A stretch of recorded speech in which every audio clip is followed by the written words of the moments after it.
All right, so let's welcome Council President Shannon Hardin to another Calfee NOW podcast series. We've been interviewing elected officials, civic folks all over the state. Council President, how are you, sir? I'm good, my friend. How are you, sir? Hey, very good to see you. So let's get right into it, Council President. So what made you get into politics? You know, as I always say, you got to be a certain type of animal and beast to want to be an elected official. Kind of walk me through, how you got ingrained in politics, and then obviously how you got to where you are today. Certainly. So I always tell folks I really was never attracted to or even currently love politics. What got me into this business was local government. It's starting in ninth grade in Columbus. We have internship requirements. My internship was at a place called the Mayor's Action Center, which is the precursor to what many cities have now, or 311 call centers. Where constituents would call in with an issue or concern, and we would then route them to the department that could help solve their issue. I started there when I was in high school, and it would usually be people calling in, like a little old lady who the trash truck skipped her house. And what I always thought was interesting was that folks called in not so much expecting the city, the government, this bureaucratic institution to do anything, but more so to levy their anger and their frustration with, once again, you guys left me out. And what I've always felt was the essential part of government and public service is constituent services. So being able to click over the line, call the refuse department, say, can you go out to this house today, and then click back over and tell this lady that, if you're home in the next 4 hours, the truck will come and pick up your trash. That to me became intoxicating, to be the person in the room to help make someone's day just a little bit better, and in turn restore their belief and their expectations in a government that works for them. And so that really was how I got started. I always say that I love local government because of the proximity to people. As politicians, we spend a lot of money on polls, but I tell my folks, I don't need to spend that much money on polls, because I know when I'm doing well and I know when I'm not. And I know because of the Kroger caucus. When I go to Kroger's down the street from my house, my folks aren't shy about telling me what I did right and what I did wrong. And I appreciate that. And I think that proximity to voters is what really keeps me in it. I think politics is part of the game, and how you get to that portion where you can actually serve. And I had a saying that I forget where I kind of heard it first, but I don't serve to win elections. I win elections so that I can serve. And so that's how I got in politics. From the Mayor's Action Center, I then worked in the public utilities department for the city. The year leading up to my graduation from Morehouse College, I was the director of outreach for a really tough issues campaign that we ran here in Columbus, that during the Great Recession of 2008 raised our income tax by 0.5%, which really set Columbus apart from other cities during the recession. It allowed us to not only keep our police and fire, not only keep our refuse going when we were really seeing huge declines in income taxes because of how many people are unemployed, but we were able to add and build. We were able to pass that issue. And then the former mayor, Mayor Coleman, told me that after I came out of college that he'd have a job for me. And so when I came out in 2009, I started in January of 2010 working for former Mayor Coleman. I did that for about 6 years or 5 years until a seat came up on Columbus City Council. I applied really with the urging of Coleman, and I can tell you more about that story later. But they tell you to apply, not to get the seat, but just to let folks know that you're interested in going for it. And I accidentally got it the first time, and I've been on council since then. In 2018, I was elected council president, the youngest council president in our city's history, and it's been an honor to serve. Well, it took me one question to go off fast. I'm gonna go off script already. So tell me about working with Mayor Coleman, and the relationship and how he kind of cultivated you. I mean, I know we're friends and we talked about this. How he kind of cultivated you into the kind of leader you are today, and what that relationship means, because as a Clevelander coming to Columbus, the first thing I heard was Mayor Coleman is the man. He's the icon. So Yeah. talk a little bit about that relationship and how that cultivated you. Yeah, I mean, the story of mentorship is not any different between Coleman and myself and anyone else who has someone who is in a position of where they're able to help people, and that you want to emulate that. And so, and this is why I'm such a big supporter and encouraging folks to have a mentor, and for mentors to seek out mentees, because, you can't be what you don't see. And what having that internship, and my mom worked in City Hall as a front desk assistant all throughout my life. Having that proximity to people helped me see that these people aren't necessarily that much smarter than you or I. I came from the south side of Columbus, a neighborhood that was disconnected from a lot of the success of the rest of the city. And I just think about how many other young people that are out there in those neighborhoods who think, oh, because they see me or any of us downtown, or see us on TV, or see me sitting in the council president seat, that I'm somehow different or more qualified to sit in these seats than anyone else. And the truth is, I'm not. And for me, the blessing was that I had proximity, so I was able to learn that lesson pretty early on, that regardless of my station in life, that I can do this thing too. And so Coleman brought me in, and when I was working for him, a couple of things. One, the greatest thing that he did, and I think the greatest thing that mentors do, are they allow you to mess up on their dime. Coleman was in a position by the time that I started working for him where he was, the most powerful elected official in Franklin County by a lot, by far. And so that he had room to mentor in the way where, he threw me into the deep end of the pool with me representing him, and allowed me to use those early years as just learning. And I messed up a lot, and he truthfully was harder on me than he was on a lot of people. And because he had great expectations for me, and wanted to make sure that, that I could stand the heat. So he let me mess up on his dime, and I think that that's a lesson for a lot of mentors, and I do that with my team, for young staffers that I really believe in, that have that drive. Give them the space, give them the space to go out there and develop themselves. Put them in situations that maybe that you think that may be right outside of their comfort zone, to see if they can stretch and make it. Coleman did that over and over again for me. And I served as his liaison to the U.S. Conference of Mayors, which meant that we traveled around the country a lot together.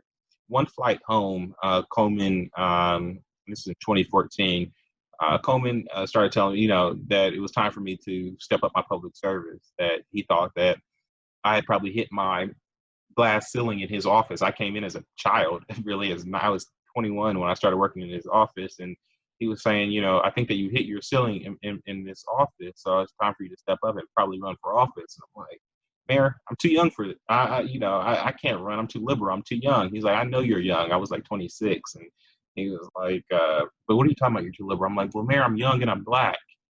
I'm just too progressive for this city. And he's like, Shannon, I know you're black, dude. What are you talking about? I'm like, well, Mayor, I'm young, I'm black, and I'm gay. And he paused, and I remember this, I think when we were coming back from Tampa, and he was like, you know what, Shannon, that's only a problem if it's a problem for you. Matter of fact, that is why you must do it, and you must do it now, because our city is growing and it's becoming more progressive and more young, and people need to see themselves represented in their elected officials, and that's why it's your time. And that's the second point around strong mentorships in Coleman. Mentors usually see in you something that you may not yet see in yourself, and they give you that push to go for it. And it was with that I put my name in for the next council seat, and started me on my way. That's great. No, and that's personally, I wanted to hear that story. So you have elevated, as you even pointed out, Council President, very quickly, and now you're at probably the top of the food chain when it comes to the legislative side of things. And, one thing we know that both you've done well, and also, Mayor Coleman done well, was work with the business community. So tell me a little bit about, how the business community plays, what role it plays in your daily activities, and, looking at Columbus, where's the business community fit into all that? Well, one of the things that I'm very proud of is that I'm a progressive. I am a liberal. I believe in an economic philosophy that supports working people and makes sure that folks have what they need, their basic needs, and that there's a dignity in the work that they do and the value that folks put on their work. I'm also a pragmatic progressive, where I know that for things to work, for us to solve the bigger issues in our community, and I think this goes for city, state, and federal government as well, that government alone can't solve all the issues. So you have to have strong partnerships if you really want to get big things done. There are things that the private sector can do alone. There are things that the government can do alone. There are things that the nonprofit sector can do alone. But if you really want to step out, and if you really want to solve some of the most pressing issues facing communities around the country, then you're going to have those strong partnerships. And in Columbus, we have really built that into our DNA, where me as a progressive Democrat can work with, strategize, put together um, uh, uh, big public facing initiatives that serve a public good with private sector leaders. And we do that time and time again. We redeveloped our riverfront, but mostly led by our private investment, public partner with it. We saw a side of town, the south side, near where I grew up, that had been historically left behind. We were able to find a couple of corporate leaders who came from that neighborhood, get tens of millions of dollars in investment, and able to redevelop, put affordable housing, put social service agencies, partner with the school district, and take an old school and make it a hub of social service and nonprofit support to a neighborhood. We were able to identify one of our biggest issues in Columbus, which was infant mortality, and the rate that it was, the high rate of infant mortality that was happening in historically African American communities, especially Linden, and partner with the public and private sector and nonprofit sector to raise tens of millions of dollars to address that. And now Columbus is leading the way in reducing infant mortality, especially among those groups. Time and time again, we've been able to stack hands. That doesn't mean that we agree. Usually we don't agree. But what we do is we agreed that we will put our egos behind us, that we will put the good of the city in front of us, and that we will always meet around the table. And with that philosophy, I think that we've been able to accomplish a lot in Columbus. And I really am, and I think that most of my colleagues and a lot of leaders in this city understand the value of public-private partnerships. Fantastic. Great. So let's talk a little bit about the city of Columbus. It is, from when I was a kid, many, many years ago, well, not that long ago, to where it is now. It's light years. It's different. So let's talk about some of the strengths and some of the assets that you're working with now, and frankly, some room for improvement and some of the weaknesses that the city of Columbus has moving forward. Certainly. So I will start with our weakness. A third of our population is not participating in the success of the rest of Columbus. 2/3, especially prior to the pandemic, were doing extremely well. Job growth, economic attainment, it was and is happening, but still a third of our population was left out. We were one of the most segregated cities in the country. And we all know when you have segregation, you have some doing well and some not, that creates real and sometimes long-lasting strife between communities. What Columbus has going for us is that we are the fastest growing city in the Midwest. It is projected that Columbus will grow by anywhere from 500,000 to 1 million people over the next 20 to 25 years, and that's extraordinary growth, and that's a huge opportunity for Columbus in terms of jobs, and housing, and development, and transit, and it's actually like the in the sweet spot of growth. It's enough growth to kind of be like, wow, that's big, and that's and we can plan for that, but it's not as fast as some of the growth that we've seen in some of our peer cities like Austin or Nashville. And why that's important is because Austin and Nashville, the growth happened so quickly that they weren't able to do some of the foundational work that you need to do for a growing city to make sure that you have a transit system that serves enough people, to make sure that you have enough housing. The housing stock itself is there so that when more people come in, it doesn't drive up cost and create an affordable housing crisis. We're starting to see the headwinds of that happening in Columbus, where we have an affordable housing issue. It's not a crisis yet. Well, actually, I take that back. The pandemic has made it a crisis. I think what the pandemic has done has sped up or heightened or brought to the forefront a lot of the issues that were already underlying in Columbus.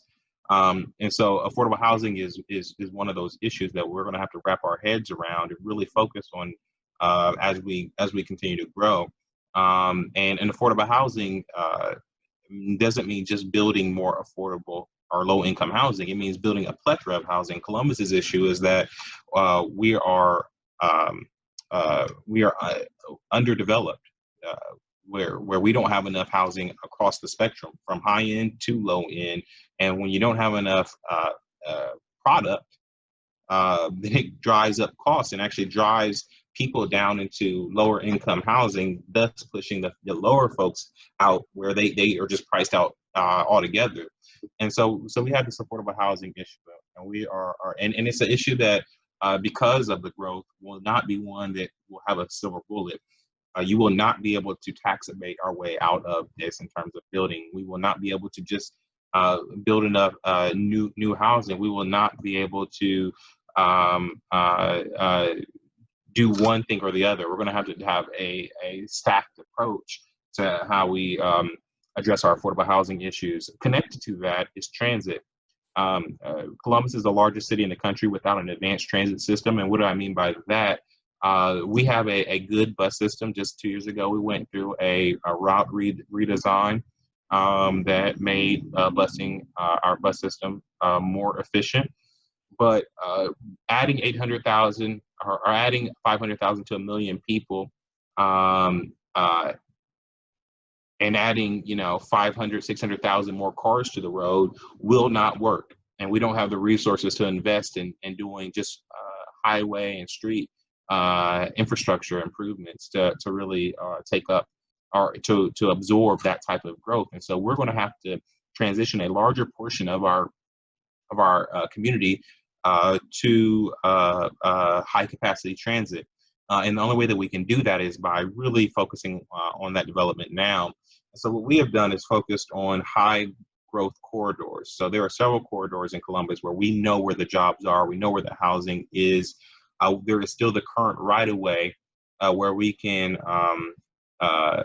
take enough for the transit system, but also for us to purchase either as a city or through a development agency or even private sector partnerships, the land along those corridors ahead of time so that we can then do affordable housing projects and keep the housing affordable along those corridors. And a lot of folks, when they hear me talk about advanced transit and transit lines, jump right to light rail. And I actually, unfortunately, I think that probably doesn't make sense anymore for cities to put those large investments in fixed rail infrastructure.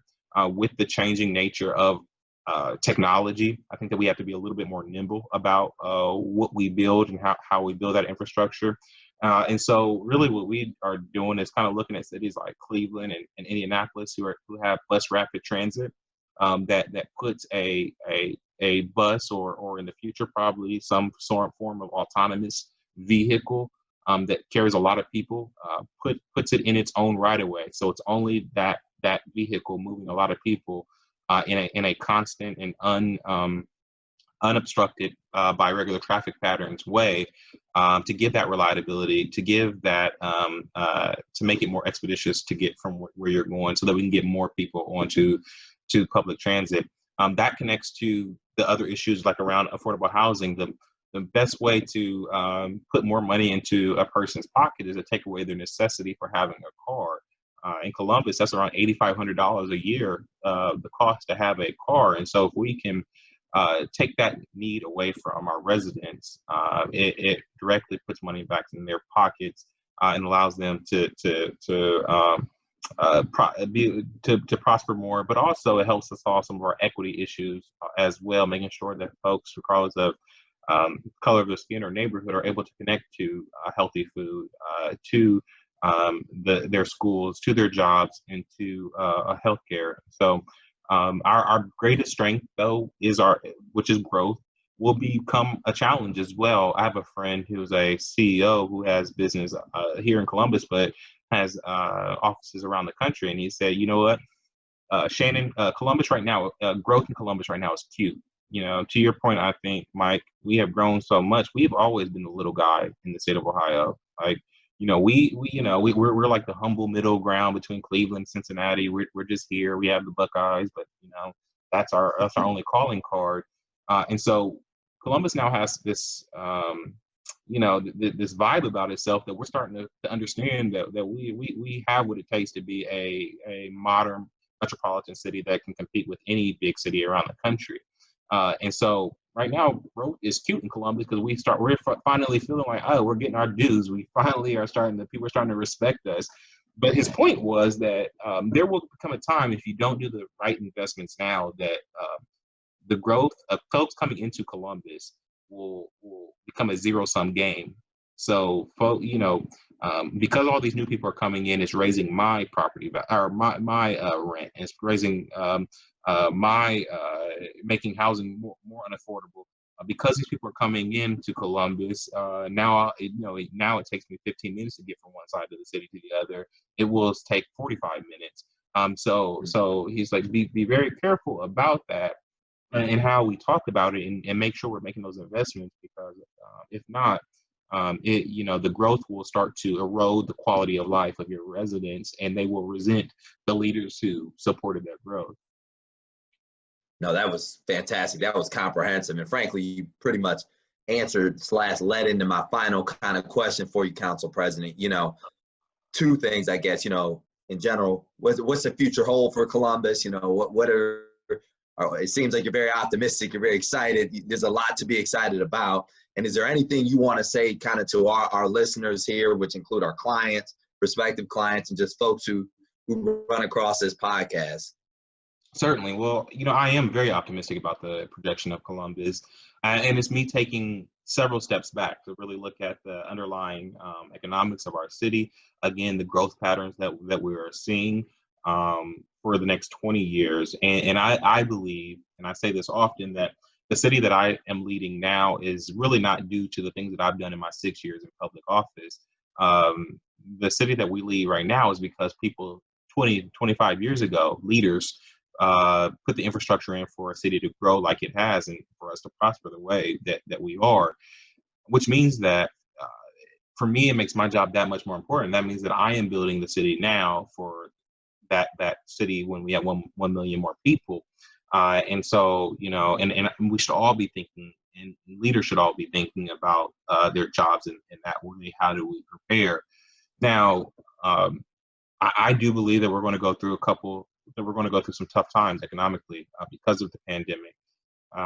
And we don't know really where that will go. We hope for a Nike swoosh return to the economy. It seems like we're seeing more of a K-shaped return, where the people who are doing okay or have the right type of jobs are coming back and their stock portfolio are doing well. But the folks that had certain type of jobs that were always underperforming and not paying enough, the folks that we promised to undergird in our community, they are either losing their jobs and they're not coming back, or they're not coming back at the same rates, and certainly the pay is not there. And so as a community, we're going to have to really focus on how do we undergird our city and carry us through, maybe through a couple years of economic downturn.